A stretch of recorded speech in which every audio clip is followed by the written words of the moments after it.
اور جب لہر اٹھتی ہے تو چانس نہیں ہوتا ہے کہ کشتی بچ جائے. اور غوث پاک اس وقت درسگاہ میں بچوں کو پڑھا رہے تھے. جب کشتی ہچکولے کھانے لگی اور قریب تھے کہ کشتی ڈوب جائے گی, تو اس کشتی میں سے ایک نے آواز لگائی, یا غوث المدد, اے غوث پاک میری مدد کیجیے, یا غوث المدد میری مدد کیجیے. اور حوالہ دے دوں, یہ قصے کہانی کی کتاب نہیں ہے, بہجت الاسرار اٹھا کر کے آپ دیکھیں. اور یہ وہ کتاب ہے بہجت الاسرار حضرت, جس طرح بخاری شریف میں سند کے ساتھ حدیثیں بیان کی گئی ہے, اسی طرح بہجت الاسرار کے اندر غوث پاک کے واقعات کو سند کے ساتھ بیان کیا گیا ہے, سند کے ساتھ بیان کیا گیا ہے.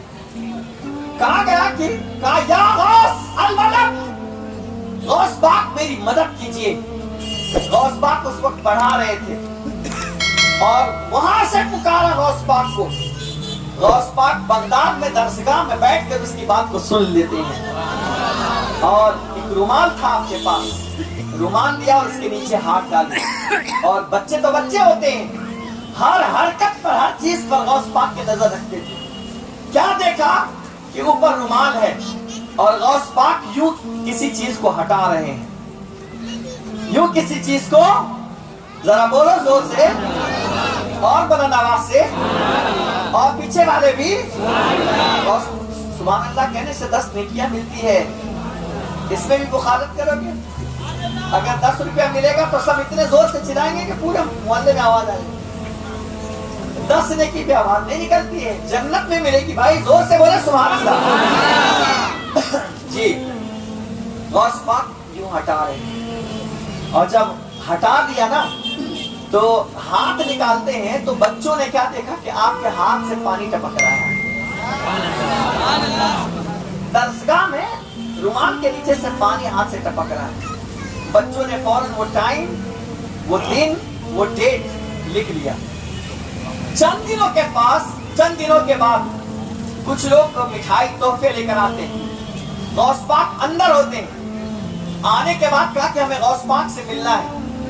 تو بچوں نے پوچھا کیسے آنا ہوا, تو کہا کہ ہم ان کو تحفہ دینے کے لیے آئے ہیں. کہا کس طور کا, کس بات کا تحفہ؟ کہا کہ فلاں دن جو ہے ہم کشتی میں سوار تھے اور کشتی ہچکولے کھانے لگ گئی تھی اور قریب تھی کہ کشتی ہماری ڈوب جائے گی, لیکن ہم میں سے ایک شخص نے غوث پاک کا نام لیا اور کہا یا غوث المدد. ہم نے یہ دیکھا کہ اچانک ایک ہاتھ جو ہے سمندر سے نمودار ہوتا ہے اور ہماری کشتی کو ہاتھ لگا کر سہارا دے دے کر کے کنارے پر لگاتا ہے. جب ہم نے غوث پاک کا نام لیا تھا ہم سمجھ گئے کہ یہ ہاتھ کسی اور کا نہیں ہے بلکہ یہ ہاتھ غوث پاک کا ہے. غوث پاک کا ہے. کہا دن کون سا تھا؟ وہ بچے گئے اندر, وہ ڈائری نکالی. کہا دن کون سا تھا؟ کہا فلاں دن. کہا صحیح ہے. ٹائم کیا تھا؟ کہا فلاں ٹائم. کہا صحیح ہے. ڈیٹ کیا تھی؟ کہا فلاں دن. کہا صحیح ہے. اس کا واقعی شاہد ہم ہیں, ہم اس وقت کلاس میں پڑھ رہے تھے جب تم نے وہاں سے پکارا. یہاں غوث پاک نے رومال رکھا اور ہاتھ نیچے ڈال کر کے سہارا دے کر تمہیں بچا دیا. اس لیے تو کہا گیا, غوث پاک فرماتے میں مشرق میں رہوں اور میرا مرید کوئی مغرب میں رہے اور مجھے کوئی وہیں سے پکارے تو میں اس کی پکار کو سن لیا کرتا ہوں. میں اس کی پکار کو سن لیا کرتا ہوں. یہ سب اللہ کی عطا سے ہے, یہ سب چیزیں اللہ کی عطا سے ہیں, یہ خود سے نہیں ہے. بعض لوگ کہتے ہیں یہ شرک ہے. ایسے کیسے ہو سکتا ہے بھیا؟ اللہ جس طرح تم کو کروڑ پتی بنا سکتا ہے تو اپنے محبوبوں کو اللہ بہت کچھ عطا کر سکتا ہے. اپنے اوپر نہ سوچا کرو. آپ مجھے بتاؤ کہ آپ 40 دن کا بچہ بات کر سکتا ہے؟ بات کر سکتا ہے, لیکن اللہ چاہے تو ہے نا کر سکتا ہے. جیسے حضرت عیسیٰ نے کیا. کیا بن باپ کے ہمارے یہاں کوئی بیٹا پیدا ہو سکتا ہے؟ بتاؤ, نہیں ہو سکتا. لیکن اللہ چاہے تو ہو سکتا ہے. بغیر ماں باپ کے کوئی بیٹا پیدا ہو سکتا ہے, لیکن اللہ چاہے تو ہو سکتا ہے. اسی طرح اللہ تبارک و تعالی ہر کسی کو یہ اعزاز نہیں دیتا کہ وہ وہاں رہے اور یہاں سے بولے تو سن لے.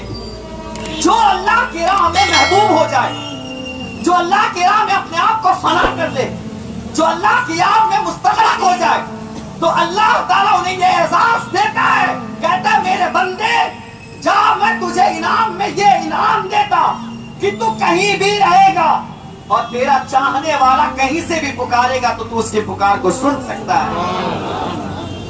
تو اس کی پکار کو سن. یہ اللہ کی عطا سے ہے, یہ اللہ کی عطا. ارے آج یہ فون یہاں رہ کر کے ہم امریکہ والے سے بات کر سکتے ہیں, تو یہ فون ہے, بے جان چیز ہے. سیٹلائٹ میں اتنی پاور ہے, اتنا پاور ہے کہ یہاں سے وہاں میں بات کروا سکتا ہے. تو جو روحانی سیٹلائٹ اولیاء کرام کی شکل میں ہے, کیا ہماری آواز وہاں تک نہیں پہنچ سکتی؟ یہ سمجھ نہیں. کہتے ہیں نا اللہ جب عقل دین لے لیتا ہے تو عقل بھی چھین لیتا ہے, پھر وہ غوث کو بھی ہے کسی کو بھی نہیں مانتا ہے. یہ آپ سمجھ لیں, یہ سب اللہ کی عطا سے. ایک بار درود پاک پڑھ لیجئے بآواز بلند.